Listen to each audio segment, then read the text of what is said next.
Welcome to the I Don't Give a Should show, a podcast exploring all the ways that women should all over themselves. How many times do you find yourself acting out of obligation or doing what everyone else expects from you without stopping to consider why? Where do all those beliefs that are driving you come from?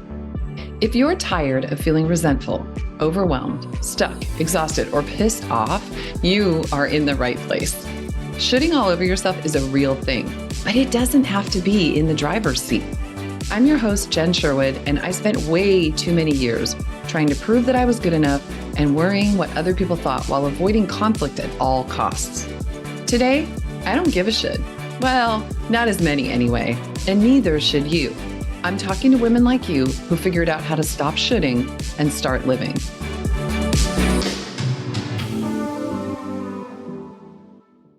And today, my guest is Dr. Melissa Bird. As a life coach, author, and fiery public speaker, Dr. Melissa Bird has given hundreds of speeches and workshops across the world, including speaking to audiences at universities, national conferences, and churches. Her combination of education, real-life experience, and practical advice makes her a powerful force for change in the lives of the people she speaks to. Past audience members have described her as fierce, revelatory, life-changing, enthusiastic, and inspirational. Hell yeah, those all describe you. Dr. Bird creates the genesis for a new brand, of leadership and graceful revolution. Her unique life purpose is to use her talents as a healer and a prophet to help others tap into their intuition so that they can harness their magic. Her words awaken revolutionaries, trailblazers, and powerful innovators in the quest for justice. When she's not building her business, she can be found reading trashy novels. I love that. Drinking fine whiskey, playing mom to 3 delicious humans, and loving her punk rock scientist, James Thomas Kelly. Oh my gosh. Welcome. Can I call you Missy? Do you go by Missy you can call in me the real Missy world? because we know each other really pretty well, I think. So I asked Missy if it was okay if I shared this, which, by the way, of course, I knew the answer was yes, because there's pretty much nothing off limits for her, I think.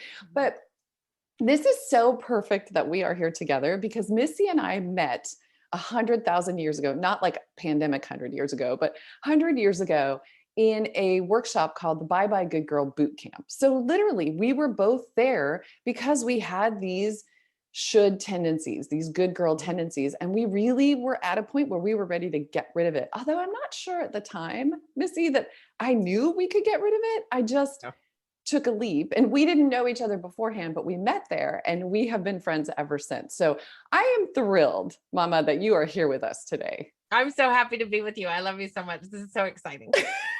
I hope people could, it feels so giddy for us to be here together. I love you too. Thank you for coming. But okay, let's get to what people want to actually hear about, not just us gushing about each other. Yes. So can you tell us, what was it like for you when you were living under the shoulds? I love this question. Oh, I'm so much. Me too, obviously. I love it because, so here is what you don't know about how I got to the Bye Bye Good Girl Boot Camp. Oh, let's have it. Come on. So there was, I can't even remember who the coach was, but it was in 2010 and, or 2011. It was in 2011. And she was doing this round table of up and coming coaches. She was the person who used to talk about the Gremlins. I can't remember her name, but she invited Ehlers? I think so. Yeah. And she invited, Gremlins makes me think of her. She was doing a 2-week intensive, a coach in the morning for 30 minutes and a coach in the afternoon for 30 minutes. And it was like Danielle Laporte and all these fancy people. Yep. And one of them was Christina and Regina. Okay. So she interviewed Christina and Regina, and I was listening, and each coach gave away something. Well, I mean, there are literally hundreds and hundreds of people from around the world on these calls. Yeah. And I'm listening to the call, and you had a number that was assigned to your name. And I won free coaching with Christina and Regina. I did not know that. That is how I got connected with Christina and Regina and the good girl they're coaching. And so I won it. And it turned out that Christina lived like down the street from me in Los Angeles. I do remember that. You talk It about meant was, to be. yeah, exactly. And so then I get this 1 hour of coaching and I am in the biggest transition of my life. My ex-wife had left me 5 hours after I got inseminated. I had Remember that. quit my 6-figure job, packed up all my stuff, moved to a 600 square foot apartment in Beverly Hills that was rent controlled. Magic. Started a new job. Like I had basically upended my entire life, sold almost everything I owned, and moved to Los Angeles when I was getting divorced. And boy, the shoulds were just rearing their heads. Like, should I be dating? Should I be doing this? Do I have any right to own all of the things I'm being called to do at this moment? And at the time, I had just met my now husband. I met him in a bar in Utah, and he happened to live in Southern California. And there was all this stuff around what was happening in my life at the exact moment I started that Good Girl Boot Camp. Wow. And so when they introduced to us this idea of shoulds, I was like, whoa, right? Yeah. And, you know, and I use shoulding a lot with my clients. One of my favorite things to teach my clients, and I put this into practice, because I started thinking, what if I started listing all my shoulds? You know, I should be skinnier. I should be a better mother. Oh, I should yeah. be calmer. I should be quieter. I should be this. I should be that. What if I started listing my, can I swear? Of course. Oh, good. My shitty shoulds. Yes. And list them all on a list and rip them up into tiny pieces and flush them down the toilet because that's where shit goes. Yes, And love so that. once a quarter, I write down all my shoulds and I tear them into tiny pieces and I flush them down the toilet, because I think one of the things that I have observed I do and women do, my daughters do it. We get caught up in these shoulds about how we're supposed to be. Yes. And we just shit all over ourselves constantly. Yes. And we have to stop shitting on ourselves. 100%. 100%. What I love about what you just said, though, about sitting down and writing them all down, is people don't even realize that they're doing it. So by you listing those out, the way I should look, that I shouldn't be so loud, and I can't remember all the examples you gave, but I hope you're giving people some insight into what these shoulds might look like. And when you write them down, I always believe this. If you're just thinking about it, those little slippery buggers, they go away and you forget about them. But when you write them down, it becomes way more powerful to see what you're telling yourself. I mean, I don't know about you, Miss, but sometimes when I write down my thoughts, or essentially what are my shoulds, I hadn't thought about it like that. Sometimes I'm like, oh my God, who is in there beating the crap out of me and telling me what I should be doing, like in this way? So I love that, getting aware of your shoulds. And then the whole idea of just flushing them down the toilet is, I love that metaphor. I love that actual physical flush it away. Yeah, because you could burn it, but it's not as good as flushing it down the toilet. Seriously. Yes. Yeah. So I'm curious, can we back up a little bit more? And I'm thinking about, you just mentioned Utah, and that kind of made me think about kind of before you were the Missy Bird we know now. I know for me, I was living under a lot of perfectionist ideals, didn't realize it, just sort of responding. So before you got to the point where you were in your 600 square foot apartment, ready for this transfer, or in the midst of this transformation, what were you like before that? I was not a nice person. I was really angry. My default is towards anger. I was raised in a really violent household, and so my default is anger. Yeah. And the greatest gift that my ex-wife truly ever gave me was leaving me, because I was a lobbyist. I was a very, very high-powered lobbyist. I was very good at my job. And I was a bitch. Like, I was a ball busting bitch. And I thought at that point, what it meant to have my job meant that my power, I was very masculinized in my power. And it took her leaving to break me. She ripped down my whole fortress. I nearly committed suicide. That whole experience opened me up to a level of vulnerability that I had never experienced in my entire life. Yeah. Because I had been through so much trauma as a young person, I had built up I was not a vulnerable person at all. And because she ripped me to shreds, basically, I had an opportunity. I remember the day I actually said to my therapist, I said to her, I was like, I can't build the walls back up. Like, I'm trying to put the walls back up. And she's like, you're not supposed to. And I was like, what? I can't walk around this vulnerable. What's going to happen to me? Like, people are going to be mean to me. And it was the greatest opportunity for healing in my life. And also it was this incredible realization that actually my power was in being vulnerable and honest and real and raw. And then all of a sudden I was like, whoa, I can't do this job anymore. Like, I loved my job and I was great at my job and I was really effective at my job. And I was like, this doesn't fit. And then I remember looking at this crack in my ceiling in the house where I was living at the time. And I was like, I can go anywhere and do anything I want. And I'd always wanted to get my Ph.D. and I'd always wanted to live in LA. And I was like, I can go do that. Like, I don't have to stay here. I'm a grown woman. I'm 35 years old. I can do anything I want. I have no children. I couldn't have children. Unfortunately, part of what I learned is that I was infertile and I could not have children. I have these 2 dogs. I can give my dogs to my friends. Like, I don't have to be here anymore. And it was the most mind-blowing experience when I was like, I can do whatever the hell I want. And everything just fell into place. The minute I decided that I could do whatever the hell I wanted, it was crazy. And I still had those shoulds hanging over me, but I was starting the process of vulnerability. And that is the key to expansion, is being open to whatever's going to get thrown at me.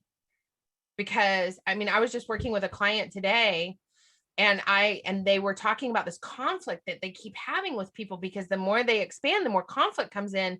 And I said, well, we haven't healed the shame yet. And she was like, well, what do I do? Like, can you give me a tool? I need a tool. And I said, say thank you to whoever you're in conflict with for showing you what you really want in life. And they were like, what? And I was like, say thank you. And she's like, thank you. And I was like, girl, you're getting clear on what you want, what you don't want. Yeah. And she was like, her whole head exploded. And she was like, oh. Right. I love that moment when you're like, this sucks. And then you go, but wait. Yes. But wait, here we are. I love what you were just saying. Like, you were like, I have to, or I don't have to. Like, suddenly this became an expansion, an opening. You realized there were choices out there that you hadn't even allowed yourself to consider. I love that. And spoiler alert, you guys, not only did she get her PhD, she got it at the freaking University of Southern California and lived down there. So hello, dream life. So Missy, so we know that that your wife leaving was the catalyst for this breakdown to breakthrough, if you will. Oh, yeah. What would you say helped you move through that? Like, what got you? So you started becoming vulnerable, but how did you do it? How did you move from being angry into where you are now? And I don't expect you to have, like one trite response, but just give us an overview of what I started. You would never say anything trite. I'm sorry. I don't know why I said that. What I meant was, no, trust me, I can be trite. Don't get me wrong. I can do that. I have the capacity. Honestly, there was so much. But what I really started to figure out was how to be grateful for every single thing I had at that moment. And I used to think that was trite, by the way. I used to think that was total crap, right? Okay. Like, what, you want me to be grateful for what I have right now so I can have my $1 million dreams? Like, no, like, that's dumb. I want the million. I want to be grateful in 5 years or 2 years or whatever. And what I realized was the minute I started being grateful for exactly what was sitting in front of my face, which, by the way, happened to be this incredible man who loved me for who I am, who came along with 3 beautiful and amazing children that I am the proud mother of. And so, like, we were going through some stuff, I mean, both of us were getting divorced. Both of us were dealing with his kids. He has PTSD. I have PTSD. Like there was a lot happening, y'all. Like I don't want anybody to think that this was like all smelling up roses here, because boy, howdy, have we been through the ringer. But what I started to recognize, and it was because of coaching, it was because of Regina and Christina, it was because of the Good Girl Boot Camp, it was because of the people I started surrounding myself with. What I started to realize was that if I could look around a room and be grateful for every single thing that was in it, everything else would come. And so as I started thinking, I really am powerful. I really am great at manifesting what I want.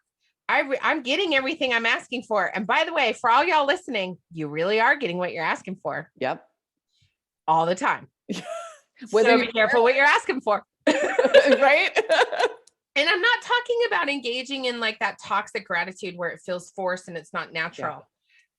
Yeah. And it's really about tapping into your intuition and listening to yourself and listening when your intuition says, do this, instead of going, oh no, being curious about it. This is one thing that I'm really starting to realize.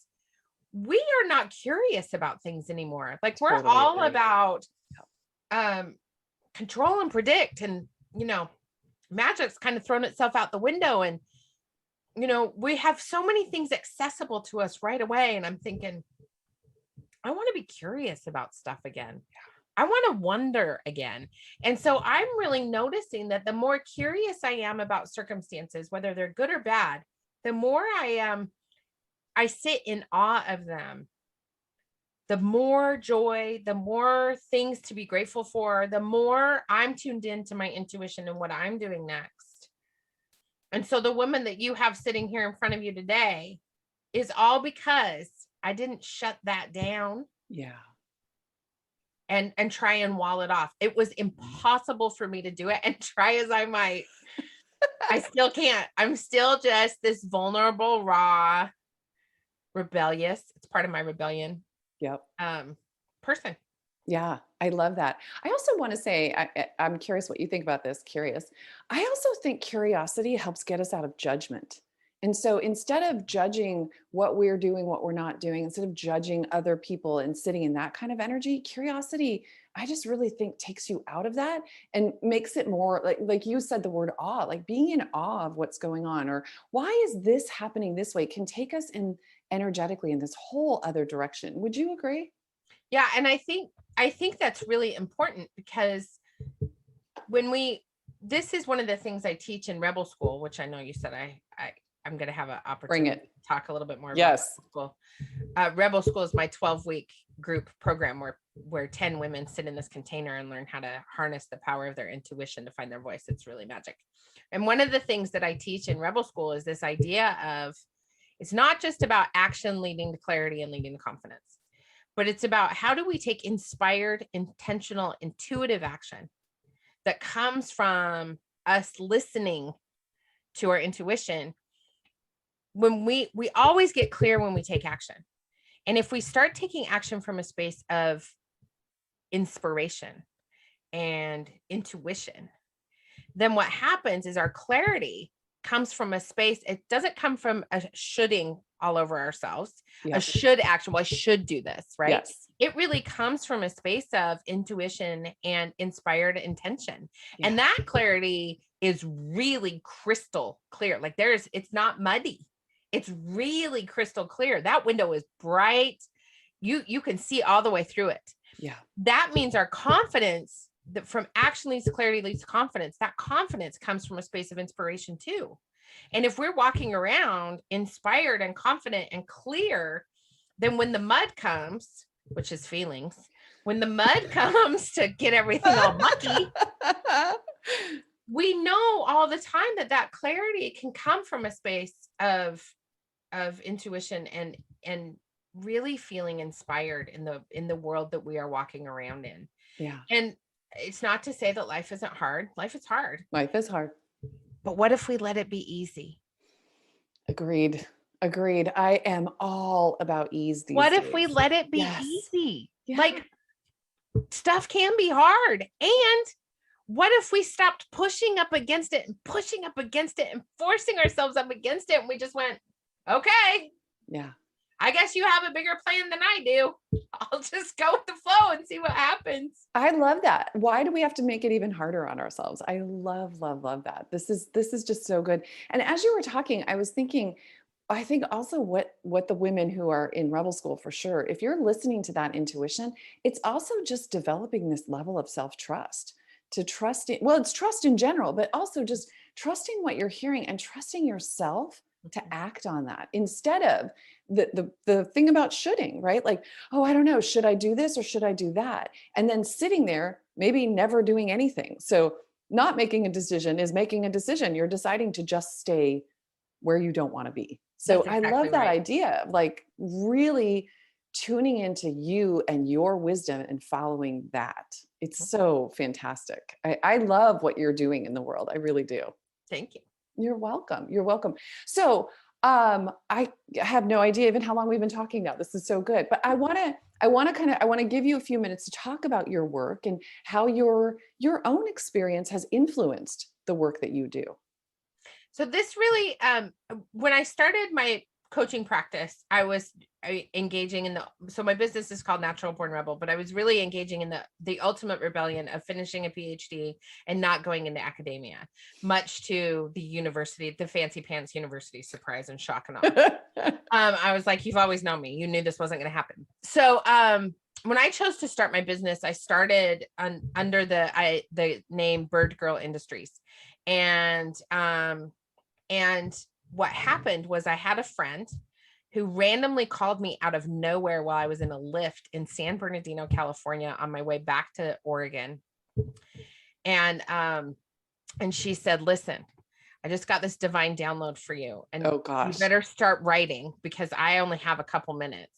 We need you to start this thing called Natural Born Rebel. I've already bought you the URL for the website. These are all the things we need you to write a book. These are all the things that need to be in the book. And we need you to start this thing called Rebel School. And these are all the things you need to teach in Rebel School. I have to go back into my real estate thing because she was an agent. I have to go into my real estate closing. I got to go. Love you. Bye. Talk about listening. Right. This is exactly my point. So had I not listened to any messages all along this journey, I would certainly not be sitting here talking today. And so I was like, thanks, Susie. And the Lyft driver was like, does that happen to you often? And I was like, yeah. Sometimes not like that though. Like that was out of nowhere. I love the Lyft driver was like, wow, what just happened? What just happened? And he goes, are you going to listen to her? And I go, oh, totally. And so, so I get on the plane and I write the book. Are you kidding me? It just spilled out of me. It was like, bleh. So the free book on my website, Natural Born Rebel, has some really incredible journal prompts that all of you should get it and all of you should read it because it's really, really amazing. And I'm really proud of it. And it basically the whole entire outline and the whole first part of that book just flew out of me on the plane. Oh my gosh. So, yeah. We'll put the link to that, by the way, people. You definitely should find that. It's a great book. Like it is really, the feedback I get from that book is always so surprising because of course, it just came out of me and I've looked back at it a couple of times, but you write stuff and then it just kind of goes off into the world. And sometimes you forget to check back in with it. And so I'm really proud of that book for a number of reasons. Mostly because the feedback I get from it, people are like, that was amazing. And I'm like, oh, good. It still works. Okay. So, but the thing with Rebel School, and this I think is, you and I were talking about this a little bit before we started recording, but Rebel School, the way it started in 2019 is nothing like Rebel School is now. And I allowed myself to hold on to that framework that Susie downloaded for me. I've allowed myself to hold on to those principles and expand it based on what women are experiencing within the container of Rebel School. And so now it has turned into this, beautiful 12-week, gorgeous space where women can be 10 women each time I do Rebel School 3 times a year. 10 women in this container of love and intention and vulnerability and coaching. And I call it soul school because Rebel School really is soul school. It is about healing shame and wounding and dismantling the patriarchy in your brain and really figuring out how the messages you've received your whole life have stopped you from living out your divine assignment and your divine purpose. Yeah. And it is so gorgeous. I believe it. Watch what happens in Rebel School. It is, and it's always surprising. Always. And I'm like, wow, this is so incredible. Every time I do it, I'm like, oh, this is so good. And it just keeps getting better. And I'm like, how does this keep getting better? I don't even know that this is my life. It's so good. So that's the big thing that I do in my practice is I do one-on-one coaching as well, but I love teaching Rebel School. So we will link to all of this because I am sure there are women right now who are like, I need to know more about this Rebel School. So we will put that in there. So this is amazing and magic. And I could talk to you all day, but I also know people don't have as long of an attention span as we might want to talk. So before we wrap up, is there anything else you want to share? Anything I didn't think to ask you today? Well, that just means you have to bring me back. Okay, done. Mm-hmm. There is one thing. I actually was talking today with someone, and I literally said the ultimate rebellion is to infuse conflict with love. Oh, okay. If we stop looking at conflict as something that's a push-pull, and we start looking at it as something where someone else is just as terrified as we are, and just as afraid, and dealing with that shitty list of shoulds, and we infuse love into the situation, and gratitude and thank you, I think that is the ultimate. I think we are going to see a huge shift in the way we interact in the world if we start doing that instead. Yeah. Yeah. And it sounds to me too, like there's compassion in there. So, because you just said that person is dealing with their list, they're dealing with all their own stuff. Yeah. I was trying to think of not swearing word, but yeah, all their shit. It's all stuff. Yeah. And if we can see that, just like the way you described the way your walls were up and then they came down and you were vulnerable, if we could dismantle those walls and connect human to human, yes, I 100% agree with you. I love that. Thank you. Thank you for making that your parting words. I appreciate it. Missy, people are going to want to find you. How can they find you? You can find me online at naturalbornrebel.com. I am on all the socials at birdgirl, BIRDGIRL 1001.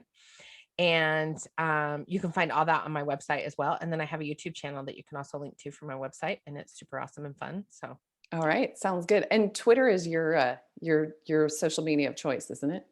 Twitter was my social media of choice. Okay. And then I found TikTok.